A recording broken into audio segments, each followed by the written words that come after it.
All right, so we're getting closer to the end here. Some cleanup items, some things that the book doesn't necessarily address, but I think are important that we'll talk about, and then we'll talk about a little bit about the final review.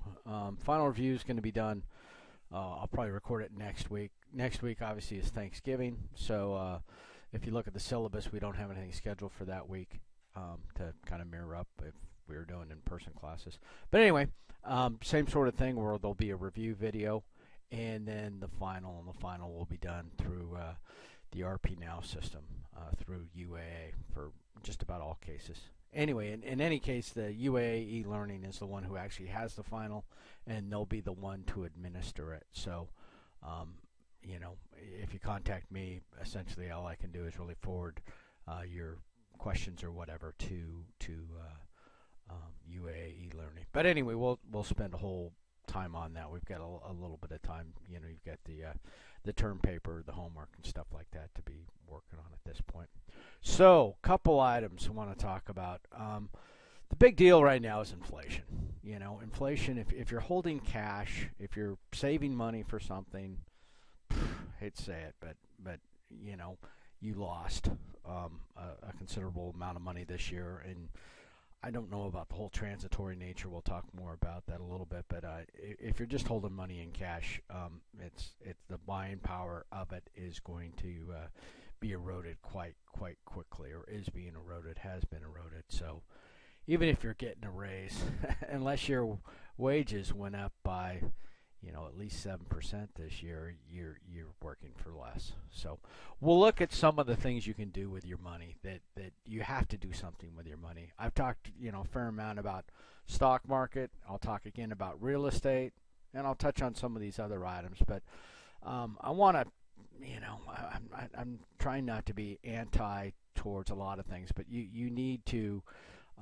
If you have a friend or family or somebody trying to convince you, oh no, this is what you need to do with your money, well, then you just need to ask them a couple questions. And if they can answer them, more power to you. Go with their advice. But there's a couple things. So one of the quick things is precious metals, gold and silver. There's a lot of marketing out there. I mean, it depends how much bad TV you watch, or even podcasts and stuff. There's all sorts of people who you may or may not respect, but then they're plugging gold and silver, and there's some issues there. This is what I want to highlight. This is gold prices. So we're talking back in the 30s or whatever, and you can see it was maybe a little less than 600 up to 800. All this time, whatever, got up to 2400, then plunged down to 400. I mean, if this was your retirement, we've talked about compound interest and how your nest egg is going to build. This is not the vehicle for it, or hasn't been thus far. And people have been so patient. People holding gold, saying that, well, when the economy goes to crap, it's gold is gonna surge. Gold is gonna be a store of value.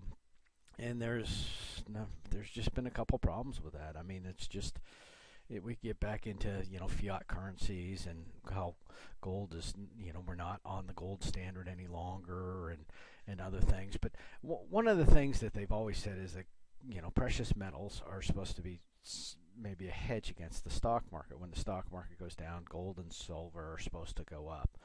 Well, that would be more true if gold and silver weren't used in a lot of industrial processes. So when the economy goes down, demand for gold and silver also goes down. So when the stock market tanks, many times gold and silver, when it's supposed to work, are not actually working. But anyway, and we'll also talk about what I think's happened is that cryptocurrencies have kind of supplanted the role that gold was going to play. So what I put down here in comparison is the Dow Jones. So this is just an index, a grouping of a bunch of stocks, but you can see you have to be careful to look at the logarithmic nature of these charts. So this one has a max of min down here at 0, but 400 up to about 2400. This one from 2500 up to 35,000. So there's some logarithmic action going on in here, and even with that logarithmic action, you can see that, hey, I could get in at some point on this ladder and do quite well. Yeah, there's going to be some burbles, the right back in here, right around the 80s .com bubble. You've got a 2007 bubble, different things. Right now the market is, I think, artificially high, but anyway, you would not want to jump in with tons and tons of money. We're probably going to have another dip or so, but for most of you, you're young enough that you're going to ride that out, and you dollar cost average into it, which means you put in a certain amount of money each month perhaps. And if you do that, when stock prices are low, you're actually buying more stock, and when stock prices are high, you're actually buying fewer stocks. You're buying the same dollar amount each year. So dollar cost averaging is a popular method to kind of smooth out some of these burbles. But anyway, so anybody who's telling you to invest in gold and silver, I mean, and if things really hit the fan and you show up trying to barter for gas with a gold, I would collect guns. If we're down to that point, the person with the guns is going to take your gold, and that's that. One of the reasons for the inflation, this is the M2, the money supply. So my apologies, I got part of this off the chart. Let me exit out of that so we can just read the whole thing here. Okay, so measure of the U.S. money supply that occurs in one currency held by banks. So it's basically all the money that's in circulation, right? Let me shrink this down so we can just fix this right now. Yeah, maybe a little more. But what you can see from this chart is that, here's this money supply. It's ramping up, and what the, this was the whole COVID trying to get whatever I was trying to do there clearly did not work. But anyway, you can see this rapid increase in the money supply. The reason why you don't typically do that is because it causes inflation. Well, guess what? Inflation's here. So another investment, collectibles. Perhaps you're somebody who does that and has certain things, and you've got, say, art or something like that. I mean, believe me, there's people who do well, and usually the ultra wealthy, and it's usually not their primary thing, but they can buy rugs and guns and different things that are rare items. I was in a situation like this. I was in the Middle East quite a bit, and everybody there was buying these Persian rugs, talking about how much money they were going to be worth when they got back to the States. So I kind of put this to the test. I had a occasion where I had to go back to, I think it was New Jersey. Anyway, I was in Saudi Arabia, or Turkey, I guess at the time, and I was just going to go back to New Jersey for like a weekend. And so trying to make something out of the trip, I grabbed 3 or 4 Tabriz rugs from a friend of mine who was a Turk who sold the rugs. And, I said, look, let me just borrow these. I'm going to take these back to New Jersey. I'm going to go to a carpet place. I'll sell them to the guy there, and we'll split the profits. And so, my man, he's a good friend. He said, sure, let's do it. So I take him back there, and the carpet guy is like, yeah, I'll give you whatever, $300 per rug or something. I'm like, well, no, that's kind of what I was going to pay for him. He goes, yeah, that's what I pay for him as well. So, this guy, now, if you go into a shop to buy that rug, it's maybe a couple grand or something like that. But he's got this huge inventory. He's got this huge shop. He's got overhead. There's a reason why people will pay $3,000 buying a rug from him, because they can see the inventory.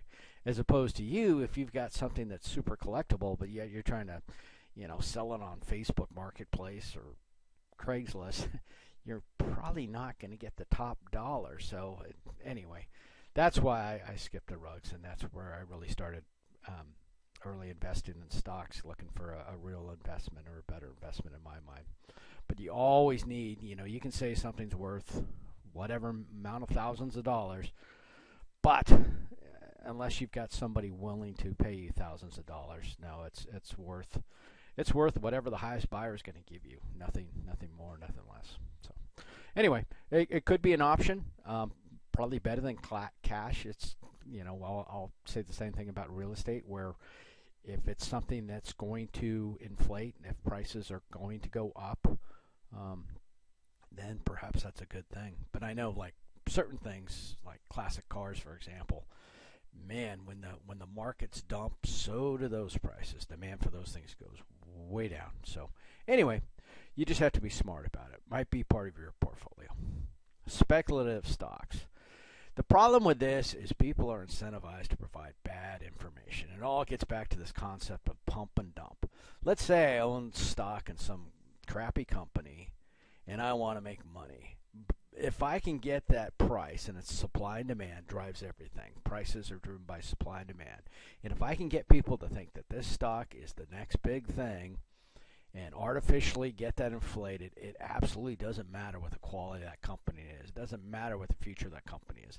It's all about perception. If I can convince you that, take this stock that's trading for 3 cents, take it up to 50 cents, and at 50 cents I'm out. I jump out, I sell all the stuff, and you who were, already counting your money thinking it's now a 50-cent stock, when you see it drop, because when this person dumps all his stock, he dumps a huge supply of that stock or commodity or whatever back on the market, and boom, the price falls like a rock. So it's not just unique to stocks. It can certainly happen in crypto, not so much in Bitcoin, but in a little speculative coins or the NFTs and non-fungible tokens, stuff like that, where they try to, this is wrong right here. I'm sorry, I was working on these stocks trying to update them, our slides this morning, trying to improve upon them. SEC is Securities Exchange. If I'm from, say, Apple, and I get up and I say, our new phone's the best, it's going to be the absolute, and I'm not offering true opinions on Apple phones, I've got one, but anyway, let's say I have a known defect, but I get out there and lie about it. If I'm part of a large, corporation with SEC, and I've got a position, I'm registered, and I just lied and made false claims about the value of the stock, the value of the product, I go to jail. Now, when you get down to these little smaller stocks that aren't listed, that aren't publicly traded, they have less SEC regulations, and so that's why you'll find these pump and dump things down in the penny stocks, down in the stocks that are not traded. So again, watch Wolf of Wall Street. It's semi documentary in terms of the way things played out, entertaining and all, but the pump and dump is how that guy made all that money out of nothing, and ended up going to jail. So anytime it's a get rich quick scheme, anytime it's gonna make you rich overnight, you gotta ask why. So, and then also I'd put in the same category of futures and options when used recklessly. I have bought options, and then now we're talking stocks and commodity options. And so futures and options are an incredibly useful vehicle for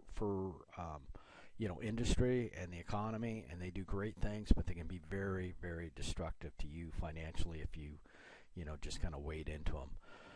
I've never bought futures. Futures have unlimited liability, whereas options, let me describe what happens. So let's say you're a big baker and you use a ton, literally tons and tons of sugar in your production process, and you want to be able to sell your cookies for the same price this year that you're going to sell them for next year.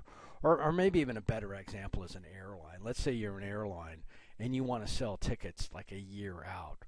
Well, a huge component of your price is going to be the fuel. Just like the cookie maker had sugar, you have, jet fuel. And how do you price a ticket with, razor thin margins because you want to attract the most customers, not knowing what the price of fuel is going to be a year out from now? So what you can do is you can go maybe to Chicago Board of whatever the pits there in the commodities markets, and you can buy jet fuel, say 1 million gallons of jet fuel for delivery in December 22. So you're over a year out, and you're saying I will pay whatever $5 a gallon for jet fuel, not knowing what the price is going to be out there, but let's say it's going for $5 a gallon right now, and you think it's going to stay stable, so you offer to pay $5 or $5.10 or something, $5.10 for delivery in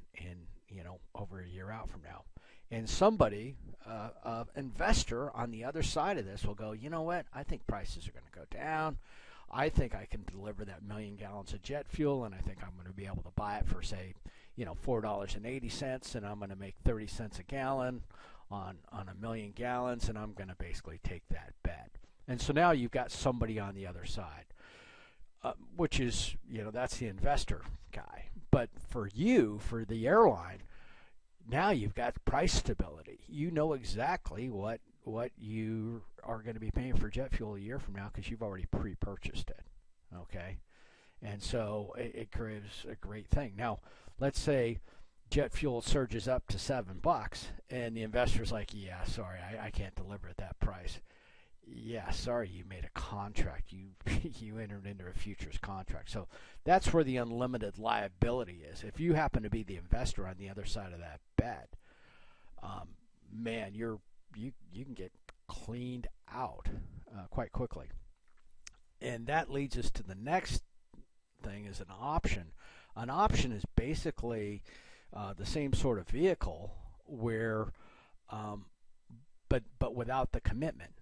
For the delivery. So let's say your neighbor's selling their house for $300,000, and you don't have the money right now, and the neighbor wants to he wants to sell the house right now for $300,000, and you're like, golly, if I can only delay this purchase by 6 months, I'd love to buy it. In fact, if you will not sell that house, right now, I will give you $320,000 6 months from now when I have the money, and but I just want the option. I want the option to purchase that house for $320,000. If I don't go through with it, then I'm just going to walk away, and in consideration for that, I'm going to give you, some sort of premium, say $5,000. So if you'll take the house off the market, I will give you $5,000, and that will allow me to prevent you from selling it to anybody else, and it will give me the option to purchase that house 6 months from now. And so you could do the same thing with commodities, where you could, make an option. Now it gets more complex, and you could go back and follow some of the AMC and all the meme stocks, basically, they were calling them on Wall Street Bets and the rest of that, where people were buying options, and they put up an options premium. Now, if you're actually buying a futures contract, you're making a commitment to buy it at a future defined price. That's a little sketchier. With an options contract, you just if the price doesn't get to where you want, you just let the option expire worthlessly. So anyway, that is not enough of an explanation for any way for you to go get involved in the futures or options market. Just keep in mind that options are typically going to be much less riskier. You're just putting up a premium to secure that position, and if you decide not to do it, you just don't do it. Futures, yeah, unlimited commitment. So if you're interested in that, you could make a ton of money doing this kind of stuff, or lose a ton of money, but it's going to require a lot more education, well beyond the scope of this course. Cryptocurrencies. So why is gold not surging with the huge money supply? Lots of different theories here, but in my mind, gold people say, it's still going to happen, just be patient. But in my mind, the surge in Bitcoin has kind of taken over that new role. Anyway, full disclosure, I've got a Bitcoin, and I've got some other altcoins and stuff, and man, it's fun to watch. It's wild price fluctifluctions, but the charts where the price goes up and down, they're not as mystifying as they would appear. They're driven by human nature, which is pretty definable. It's also, there's some concepts called halvings and things like that, and cycles that happen with Bitcoin due to the formulas that they're built upon. But I would not go all in on crypto, but a lot of smart people are putting about whatever 10% of their portfolio, which is incredibly tough to do because 10% one day, maybe 5% the next day, or 20% the following day, because the prices jump up and down. But there's a concept called FOMO, fear of missing out, where people, they see an asset, let's say it's trading for, I don't know, maybe 70 grand, 60 grand, and they go, oh man, I'm going to jump in because it's going up, and they're perhaps buying at the top. So again, if you're going to buy Bitcoin, do your due diligence, read up on the product, and figure out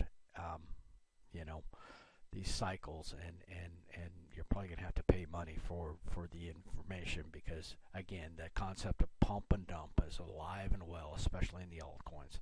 So speculative altcoins would be other concepts. So Bitcoin is kind of the maybe the store of wealth. Something like Ethereum is more of a utility type thing that a lot of the other platforms are built upon. There's probably somebody out there right now who's way into crypto and is going, man, but this idiot just shut up. But I'm just giving you just kind of an overview.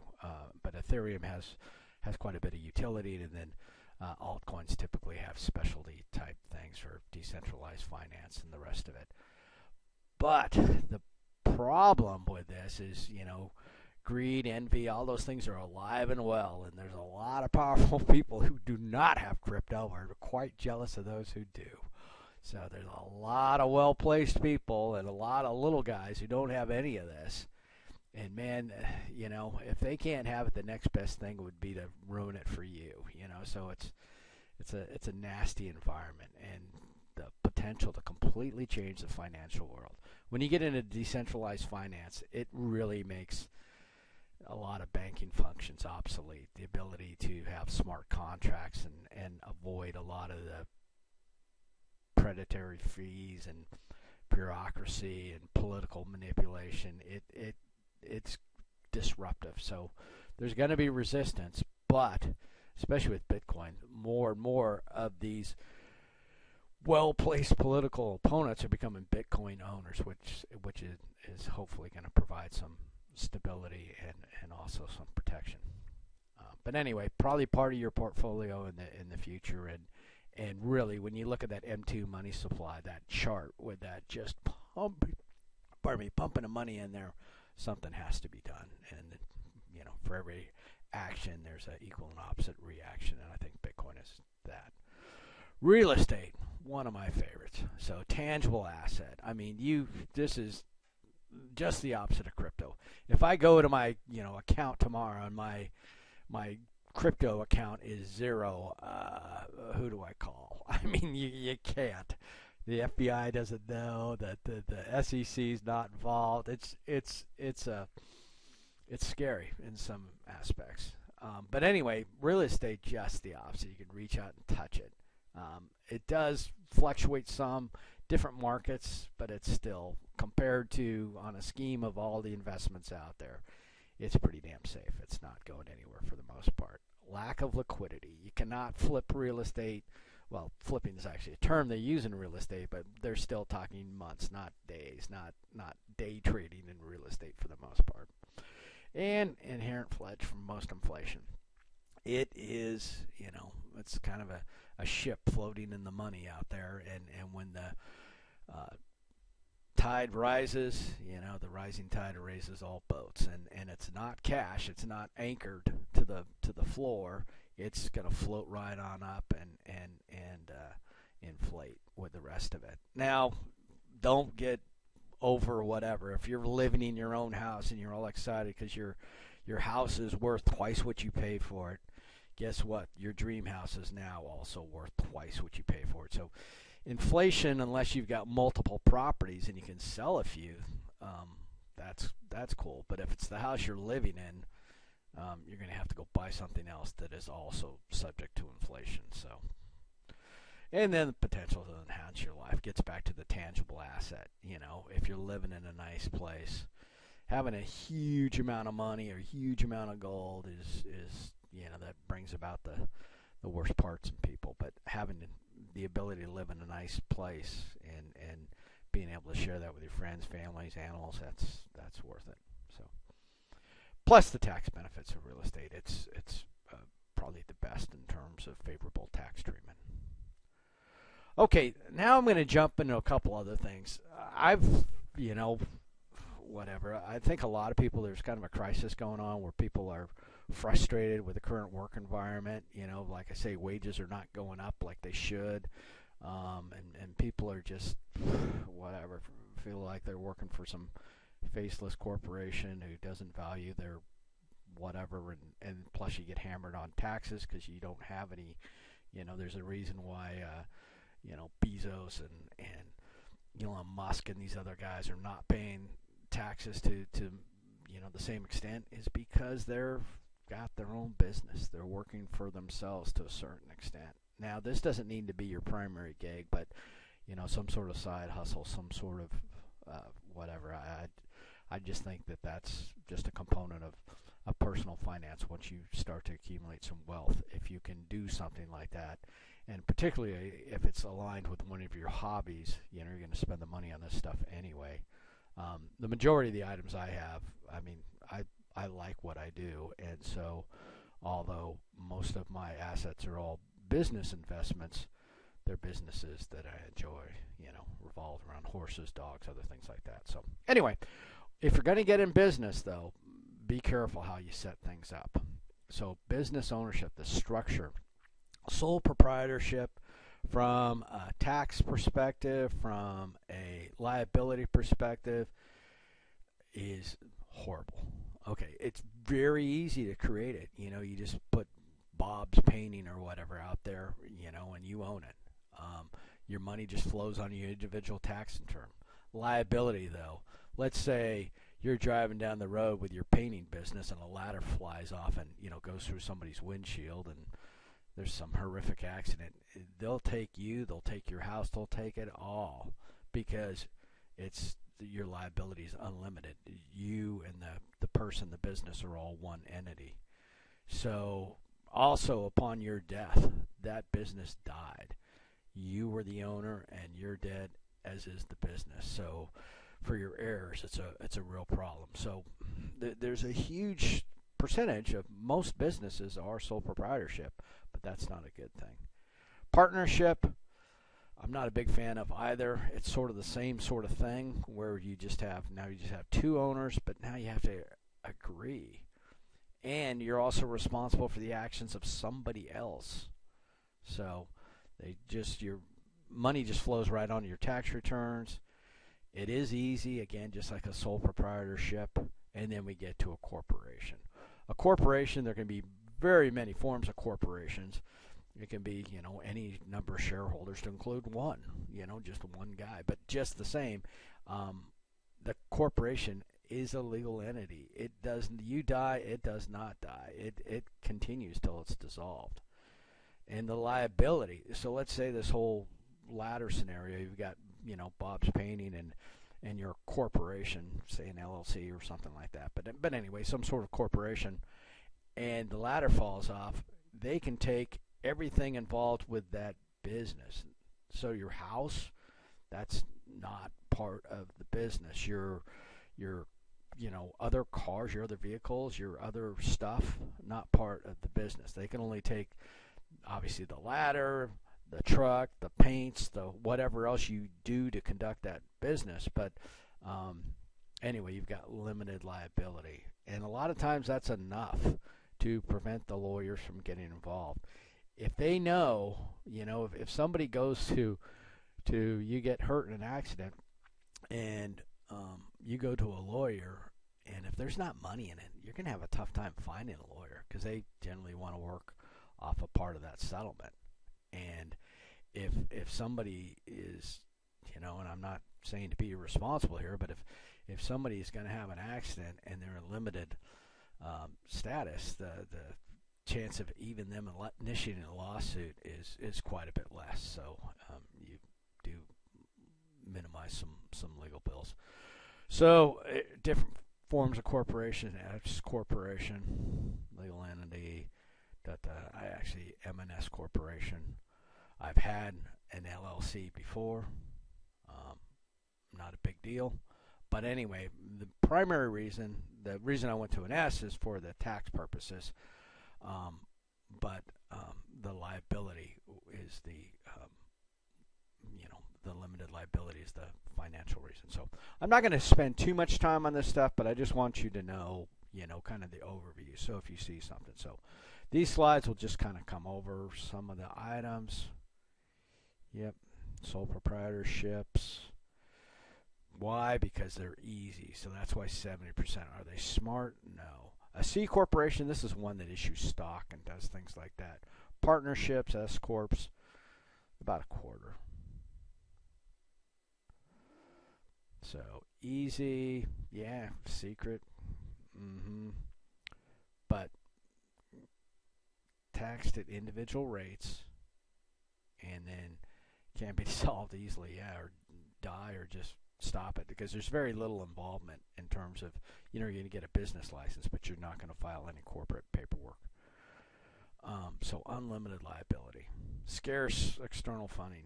This business can be dissolved quite quickly, or you can be sued out of existence quite quickly. Higher taxation rate because it's all flowing as personal income. Partnership. So probably not something most people can get involved in. I just do not see. A marriage is a partnership, and you know how quickly they fail. And those are two people that supposedly have some attraction to one another. A partnership, you don't even have that. I would not do it. Legal firms a lot of times will do it, though. It's funny. Or they'll call themselves a partnership, and then they'll actually have some corporate structure to it.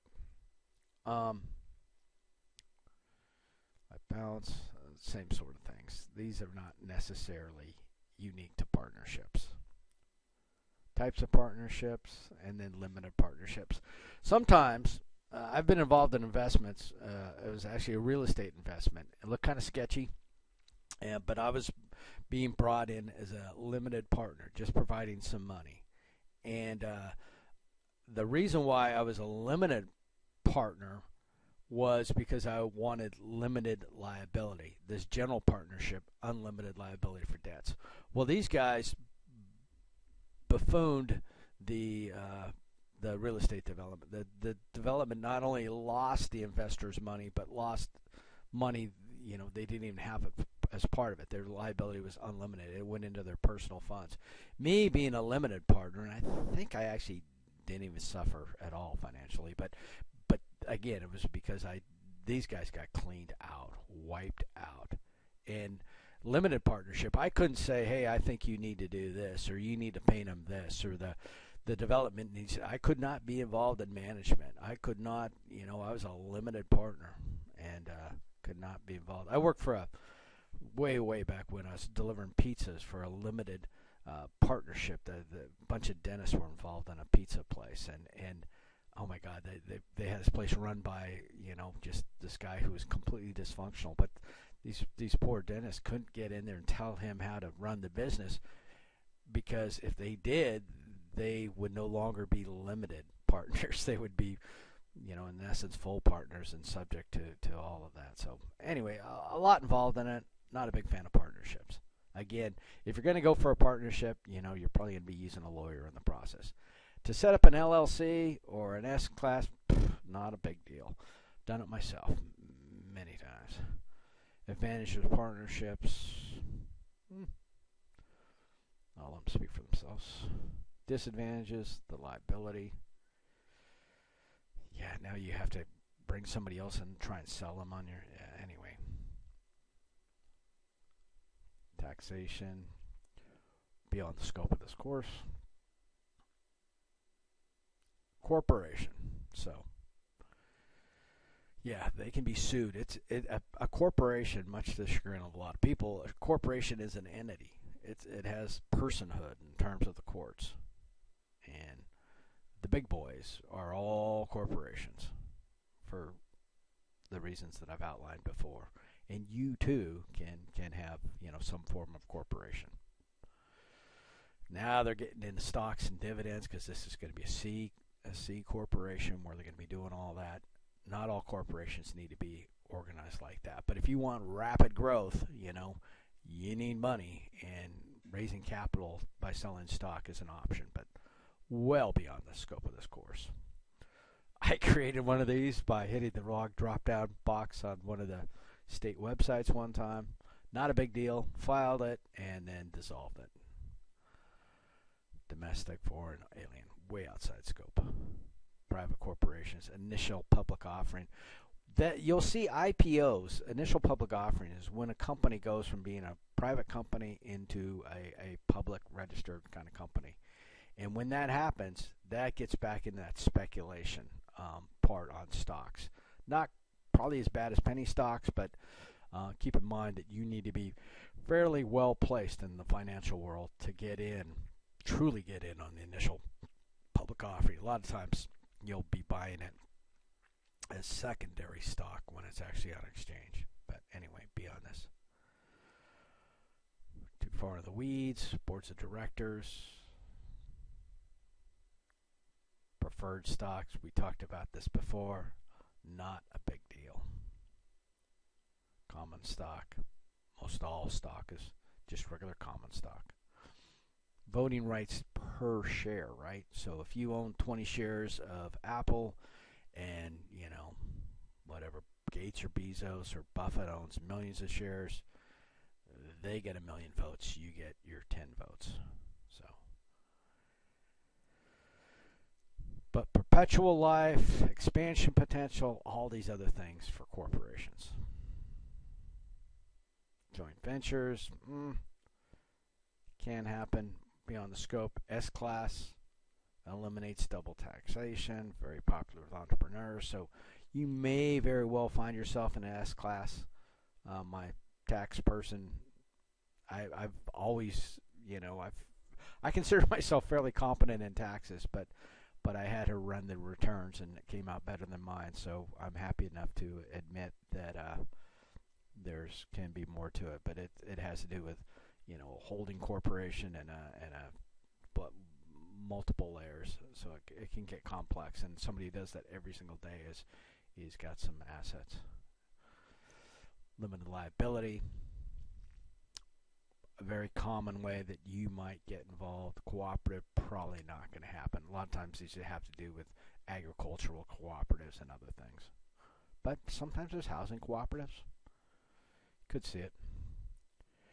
Real estate. So since we talked about real estate, and I talked about how it's probably one of the best investments and also probably one of the largest investments, I just want to quickly go through a few items there just to kind of dispel some things and kind of get you ready for when you do this. I sold real estate for just a little while, but have a real estate license and the rest of that, and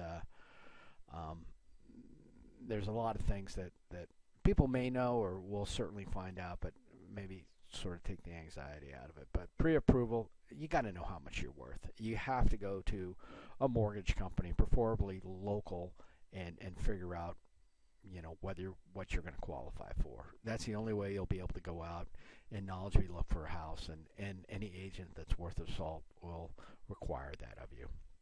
It's all about location when you're buying real estate.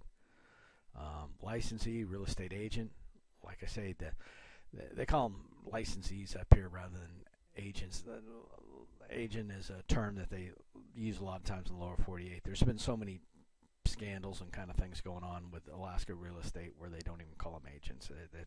It's a specific term, and you can look back in the history of Alaska real estate and figure out why that's such. But if you're buying a home, it's kind of a no-brainer since the seller pays for the fee, pays the commission. These things will probably take off at a certain point. This is about a 6% commission that's paid. People are always trying to minimize that or avoid it. And so as things become more commoditized or whatever, where it's more of a, like you're buying a car through CarMax or one of these big used car places online, you might see real estate get to that. It's not there yet, but some of those companies are going to lead that transition. Disclosures. So especially in Alaska, and especially this is one of the advantages of using a licensee, is that the licensee, obviously they can lose their license if they conceal something. So as opposed to somebody just selling it, they're not a real estate professional. The court's not going to hold them to as high a standard. But let's say there's a leaky roof, that's a known defect, and the seller mentions it to the agent, and the agent doesn't tell you about it. Go ahead and take that agent to court, that licensee, because he's going to pay dearly for not disclosing that. So anyway, all these things that are known, you need to know that. Homeowners association, love them, hate them, that's up to you to decide, but look at the arguments for both sides. I'm not a fan, but some people are. Anyway, it's all those things that perhaps defects with a property, and especially relevant, I guess it's going to be a few years since we had the big earthquake, but those earthquakes do some damage, and sometimes things aren't maybe put right. Appraisal, yeah. Be careful with this. People think, especially first-time home buyers, go, wow, it must be worth what I'm paying for it because the appraisal came in right at the offer price. Well, go figure. The appraiser knows what you've offered and is more or less working to confirm that. And they'll use some comparables, but it depends. If you're buying a generic tract home in a huge development, then the price can be pretty well established. But if you're buying something unique, or something, just about anything in Alaska where there's not that much volume and there's not disclosure in terms of prices, sometimes these guys are guessing. And especially if it's a unique property, a lot of land or something like that, appraisals it's a tough job. Inspections, different inspections can happen. I've looked at some homes. There was one home, this was actually out of Mirror Lake many years ago. But this thing was essentially sinking into the lake, and but man, it was such a good price, and I went ahead and paid I think $500 or so for a home inspector, but he was really an engineer as well, and this guy came out there and sized it up and said, okay, this is what it's going to take from an engineering standpoint to stop the slink into the lake, and it was going to be prohibitive. That house needed to be priced quite low because it was going to be a nightmare. Things like, easy things like in this case, the water level was rising and it was on a septic system, but the septic system was no longer certified because it would not percolate, it would not leach away. So you had to have a septic tank type thing where it's going to be pumped once a month at about $200, $250, whatever the price is, you got to pay it. And so if you're doing that, you could just tack that amount onto your mortgage. So anyway, there's things like that where it's very helpful to have more than just one of these people that comes out and looks at the switches and the railings and things like that. On the other hand, don't panic. The inspections are typically very negative. So sometimes, licensees will game this. They'll say, let's not hire that inspector because they're super negative. They'll make it sound like everything's falling apart. You just have to take whatever they're saying kind of with a grain of salt. And sometimes, and I've done this on more than one occasion, where the inspection comes back with a bunch of stuff that's wrong, and the price has already been set, but you go back to the seller and you say, hey, look, all these items need to be fixed. And they're like, that's a lot of work. How about I just take $10,000 off the price? And you go, yeah, cool. And then you go to the hardware store and you fix the outlets, or you paint whatever. A lot of times the seller's already left town. They're already going. They think the deal's done, and you're not being a jerk, but you got to fix these items, and they're supposed to be selling a full up house, not a half a house. So you can negotiate and use that to your advantage. So, yep. So the loan approval or commitment. So you already had that pre-approval, right? So this is kind of just they'll want fresh statements and all the other stuff, and then you're rolling. Final walkthrough. You go through. I did this one time. I had a house that had there was some flooding or whatever, and just from a broken toilet. And they said, okay, we're going to fix it, and they'll have to replace the floor. Well, it was really cool, nice hardwood floor. Well, they're putting in some, laminate crap. I'm like, whoa, no, I don't want that. I want what was in there beforehand. So they fixed it and put it in with, better stuff. Because even the guy that, the tradesman is there is going, yeah, I don't know why they're doing this garbage. This is really not good stuff. And so he was more than happy to, do some work he could be proud of. And then the closing. So prior to the closing, you should get a whole bunch of documents. And what you want to do is have time to review those documents. Now, you may not be able to make heads or tails of them because it's going to be huge reams and reams of documents. But conversely, if you walk in the day of and they give you all these documents, that's even worse because they're just shoving stuff in front of you for you to sign. So at least if you read through them, and keep in mind that a lot of these documents are federally mandated, HUD documents and other documents that may seem a little frightening because they talk about you're paying, your $300,000 house by the end of the day is going to cost you, $600,000 with all the interest rates. And even at a low interest rate with the time value of money, compound interest, yeah, that's what happens. And also keep in mind that $600,000 is 30 years out from now if it's a 30-year mortgage, and $300,000, $600,000, they're two different amounts with that difference in time. So anyway, you show up at the closing, and it's actually pretty painless. They will typically tell you whether you need to bring money or whether you're going to perhaps get some money back. But they have different columns of funds that your licensee should go over with you, and it will show what are buyers' expenses, what are sellers' expenses, and come out to some final figure. And then that's it. You're off to your home. So term project, again, you should be working on that. Should be a lot of people, not a few have turned them in just to run through and see how that's going. Final exam prep, I'll get that done. That'll be the following week, and then we're kind of sort of done here. So it's been a pleasure. All the e-learning stuff, if you haven't already got something scheduled, you'll want to get that done pretty quickly. And that's that.